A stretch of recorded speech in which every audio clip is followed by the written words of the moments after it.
Hello guys, അപ്പോൾ ഇന്നത്തെ video ഗുവാഷ stone ഉപയോഗിച്ച് നമ്മളുടെ മുഖം എങ്ങനെ മസാജ് ചെയ്യാമെന്ന് കാണിച്ചു തരാനായിട്ടാണ്. അപ്പോൾ ഗുവാഷ സ്റ്റോണിനെ കുറിച്ച് ഒരുപാട് പേർക്ക് അറിയാമായിരിക്കും, ഇത് അറിഞ്ഞുകൂടാത്തവർക്ക് വേണ്ടിയിട്ടാണ്.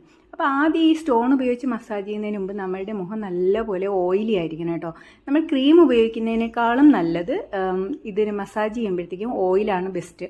അപ്പോൾ ഞാനിവിടെ ക്യാരറ്റ് ഓയിലാണ് ഉപയോഗിക്കുന്നത്. നിങ്ങൾക്ക് നിങ്ങളുടെ കയ്യിലുള്ള ഏത് ഇഷ്ടമുള്ള വെളിച്ചെണ്ണ ആയിരുന്നാലും കുഴപ്പമില്ല, ഏത് ഓയിലെങ്കിലും ഉപയോഗിക്കാം. എന്നിട്ട് ഓരോ രീതിയിൽ പിടിച്ചിട്ട് വേണം ഇത് ചെയ്യേണ്ടത്. ജോലൈന് നമുക്ക് ഈ ഒരു രീതിയിൽ ചെയ്യണം. അതുപോലെ തന്നെ നമ്മുടെ കവിളുകൾക്ക് സ്ക്രേപ്പ് ചെയ്യുന്നത് വേറൊരു രീതിയിലാണ്, അത് ഞാൻ കാണിച്ചു തരാം. എല്ലാ പ്രാവശ്യവും ഓരോ സൈഡ് ഉപയോഗിക്കുമ്പോഴും 10 പ്രാവശ്യം വെച്ചിട്ട് ചെയ്യാനായിട്ട് ശ്രദ്ധിക്കുക കേട്ടോ.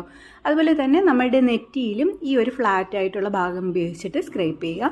ഇങ്ങനെ ചെയ്യുന്നതിലൂടെ നമ്മുടെ മുഖത്തെ ബ്ലഡ് സർക്കുലേഷൻ കൂടുകയും ചെയ്യും. അതുപോലെ ഫേസ് ലിഫ്റ്റിങ്ങിനും വളരെയധികം ഉപയോഗപ്രദമാണ്. അതുപോലെ ഇത് ഒരാഴ്ച നിങ്ങൾ കണ്ടിന്യൂസ് ആയിട്ട് ചെയ്യാമെങ്കിൽ നല്ല വ്യത്യാസം